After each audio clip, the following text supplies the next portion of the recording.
पुण्यातील जैन बोर्डिंग व्यवहार प्रकरणी आता अंतिम निकाल 30 ऑक्टोबरला जाहीर केला जाण्याची शक्यता आहे। सकल जैन समाज बांधवांसाठी आनंद वार्ता लवकरच मिळणार असल्याचं दिसतंय।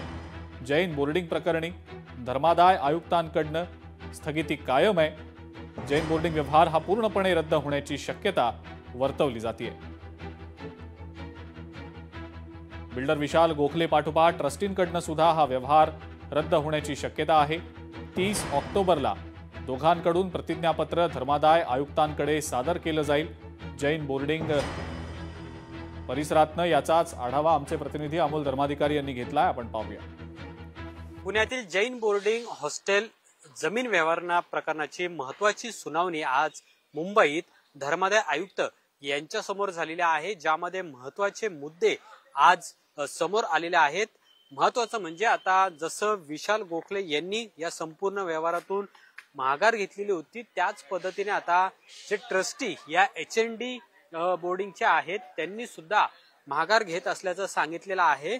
तशा पद्धतीचं आता ॲफिडेव्हिट हे दोघांना द्यावं लागणार आहे आणि त्यानंतर हा संपूर्ण व्यवहार हा रद्द होऊ शकतो। सुरुवातीला 2 दिवसापूर्वी विशाल गोखले जे कन्स्ट्रक्शन आहेत, ज्यांनी ही जागा खरेदी केलेली होती 230 कोटी रुपयांना, त्या व्यवहारातून ते बाहेर पडतायत असं त्यांनी सांगितलेलं होतं आणि त्यानंतर नेमकी ट्रस्टची भूमिका काय असणार आहे याबाबत सगळ्यांना उत्सुकता होती। आणि आज ज्यावेळेस धर्मादाय आयुक्त यांच्या समोर याबाबतची सुनावणी झाली, त्यामध्ये आपणही या व्यवहारातून बाहेर पडत आहोत असं त्यांनी धर्मादाय आयुक्त यांच्या समोर सांगितलं। आणि त्यानंतर आता 2 दिवसानंतर ज्यावेळेस ही अंतिम सुनावणी होईल, त्यावेळेस या संपूर्ण जमीन व्यवहाराचा जो निकाल आहे तो सुद्धा लागण्याची शक्यता आहे।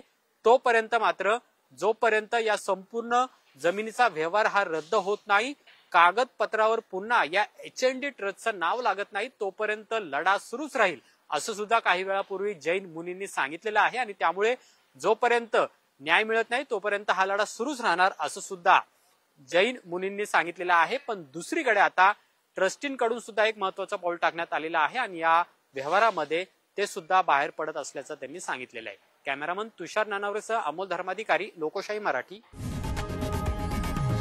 लोकशाही मराठी ऐका, पहा, जागरूक रहा।